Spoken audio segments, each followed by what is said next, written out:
નમસ્તે મિત્રો, headlines with ગાયત્રીમાં આપ સૌનું સ્વાગત છે. આજની ટોપ સ્ટોરીઝમાં ભારે હલચલ છે. વ્હાઇટ હાઉસથી લઈને પેન્ટાગોન સુધી અને હોલિવૂડની એક લીગલ બેટલ પર. તો ચાલો શરૂ કરીએ વિના વિલંબે. ફર્સ્ટ હેડલાઇન છે વોશિંગ્ટનથી. મોટો ઝટકો છે. પ્રેસિડેન્ટ ટ્રમ્પે એટોર્ની જનરલ પેમ બોન્ડીને ફાયર કરી દીધા છે. હા મિત્રો, આ એમના સેકન્ડ ટર્મનો સેકન્ડ મેજર કેબિનેટ શેકઅપ છે. ટ્રમ્પે ટ્રુથ સોશિયલ પર લખ્યું કે we love Pam and she will be transitioning to a much needed and important new job in the private sector. એટલે કે પ્રેસિડેન્ટ ટ્રમ્પે કહ્યું કે પેમ બોન્ડી માટે પ્રેમ અને રિસ્પેક્ટ તો બહુ છે, પરંતુ પેમે નોકરી ગુમાવવી પડશે. તેમની જગ્યાએ હવે એક્ટિંગ એટોર્ની જનરલ બનશે ટોડ બ્લેન્ચ, જે પહેલાથી જ ડેપ્યુટી એટોર્ની જનરલ હતા. હવે સવાલ એ છે કે આ બધું કેમ થયું? ખરેખર વ્હાઇટ હાઉસ ઘણા સમયથી બે મોટા મુદ્દાઓ પર ફ્રસ્ટ્રેટેડ હતું.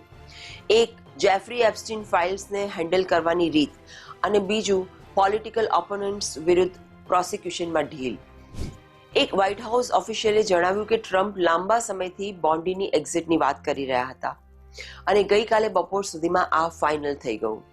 ખુદ પેમ બોન્ડીએ કહ્યું કે I will be working tirelessly to transition the office of attorney general to the amazing Todd Blanche before moving to an important private sector role I am thrilled about.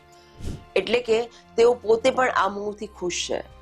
પણ રસપ્રદ વાત એ છે કે જે રાત્રે ટ્રમ્પે આ જાહેરાત કરી એ પહેલા એક પ્રાઇમ ટાઈમ એડ્રેસમાં લોકોએ બોન્ડીને ખૂબ જ ખુશ જોયા હતા, જાણે એમને ખબર જ નહોતી.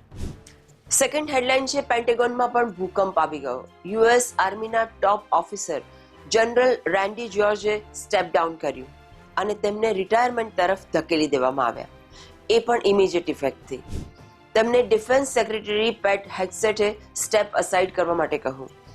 જનરલ જ્યોર્જ 41માં chief of staff of the army હતા અને તેમના 4-year ટર્મમાં હજુ 1.5 વર્ષ બાકી હતું, પરંતુ તેમનું ડિપાર્ચર તો માત્ર શરૂઆત છે.